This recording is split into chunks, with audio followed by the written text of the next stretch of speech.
Welcome back to the channel, guys, where today we are finally going to be making a start on the interior mods on the Type R. We're going to be fitting a new gear knob, a new cover for the gear knob and the handbrake, new door lock covers and a new aerial. So let's get started. So we've started on the handbrake where we're going to put the new cover, and first of all there's going to be 2 Phillips screws either side of the casing down here.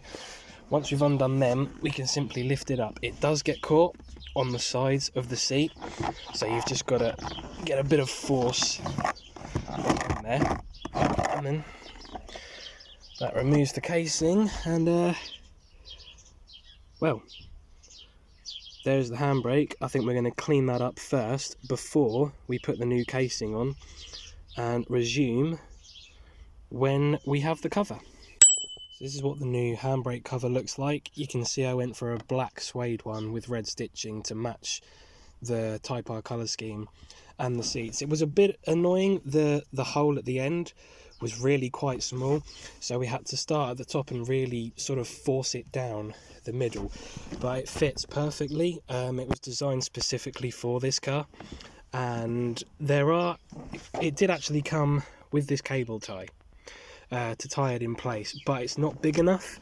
You can see it's supposed to tie it around this lip, or maybe even tie it around here to stop it coming off, but it's on there, look, pretty solid. It's not moving, so I don't think we're going to bother with the cable tie. So now all we're going to do is get the casing back on, and that'll be the first part complete.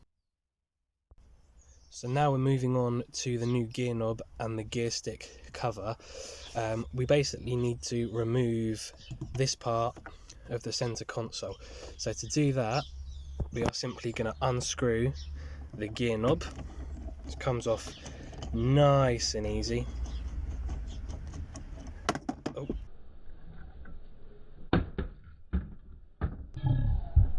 I wasn't supposed to drop it. Take off this little nut that's holding it on. Put that in a safe place. So now that's off, all we want to do is sort of push the cover in so we can sort of pull on the center console. You can see it starting to come out there. You want to do this on the 3 different sides. It's quite hard to do this while holding a camera. I don't have a proper stand, but I think maybe I'll cut back to when this actually comes off. But yeah, push the cover in and simply get your fingers around and pull. So we got it off using the method I just showed, and all you've got to do when it actually comes away from the center console is disconnect this lead for the cigarette lighter and this lead for the hazard light. There's a little tiny button on the side of them. It's really easy to connect, but that's what basically the gearbox, from up here at least, looks like underneath, and you can see just how short the gears really are. One of the many reasons I absolutely love this car. But anyway, we're going to go ahead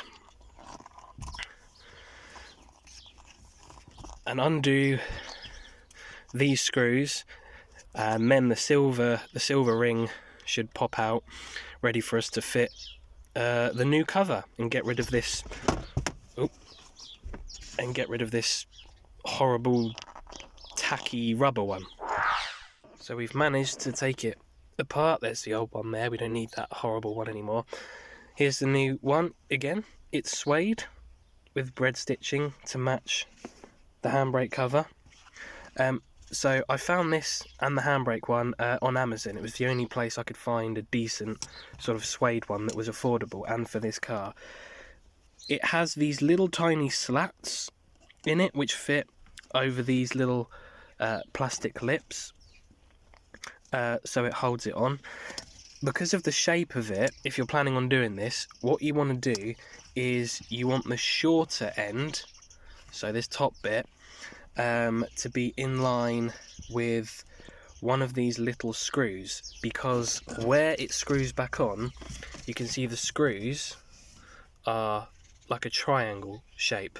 So that's why you want this top bit of the cover to be in line with a screw so that when it goes back on, it's going to be the right way up. So we're going to go ahead, screw that back on, and then put it back into the center console. So I actually got it a little bit wrong. What actually happens is you fit the cover over the black bit that you take out, and then hook them over to the little the lip things. I don't know what they're called, but those things there.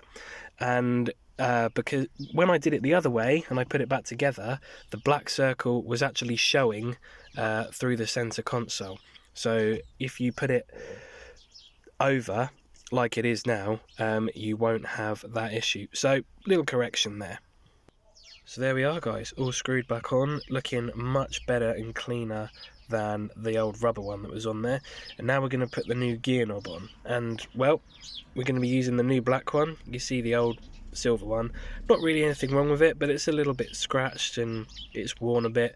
I felt like something to match the rest of the colour scheme. The only thing I don't like about it is that the reverse looks like a letter A, but apart from that, I'm very happy with it. It's exactly the same weight as the old one, even though it's slightly bigger. The only problem is it comes with these little rubber screws that go on the top, which I'm not too sure how they're going to hold up. I probably should have put the old metal one in at the bottom first, just for a bit more security, but you know, it's done now. This isn't coming off. I need to work out a way of sort of hiding the edge of the gear stick cover as well, because it doesn't look great like that. Hopefully when the gear knob's all the way on, it will help hide it up a bit, but if it doesn't, I might have to look at another way of hiding that. But for now, let's go ahead and attach the new gear knob.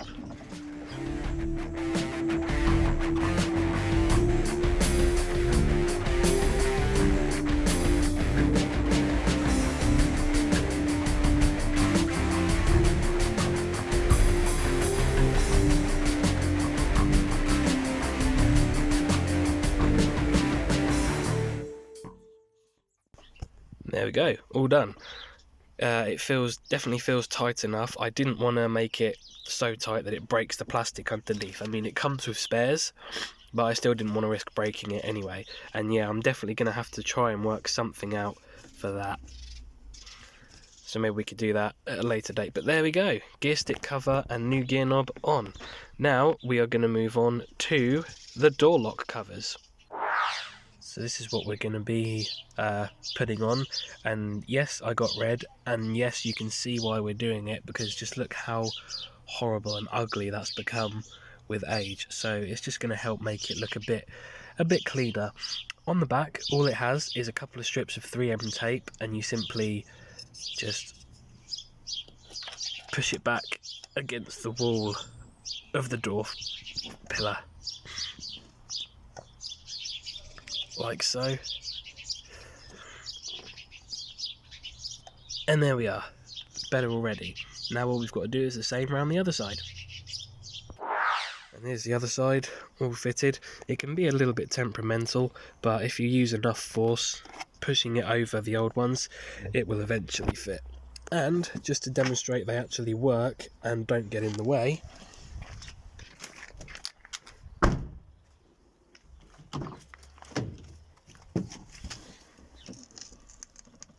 like new. One more thing to do then, and that is fit the new aerial. So here's the new one we're going to be fitting. I managed to find a nice red one made of aluminium, and I know that looks like carbon fibre around the middle, but it's actually just stick-on carbon fibre, which I'm a bit disappointed about. However, it still looks a lot better than this old one that's bent and rubber and horrible. So I think I'm just going to go right ahead and get that off.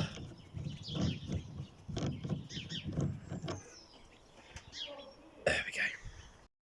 So it comes with these 4 screws and a couple of little washers. The screw you want is the smallest one, but you can see it's bigger on one end than the other. So the smaller end is the one we're going to be putting in the top of the car, and the bigger end is what we're going to be putting into the aerial. So we're just going to screw that in like so, and now simply screw in the new aerial. Really not a big job at all.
There we are, guys, first part of the interior mods all done.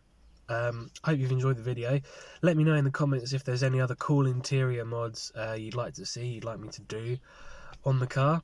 I've certainly got a lot more in mind that I want to do. But with that, thanks for watching, and I will see you in the next video.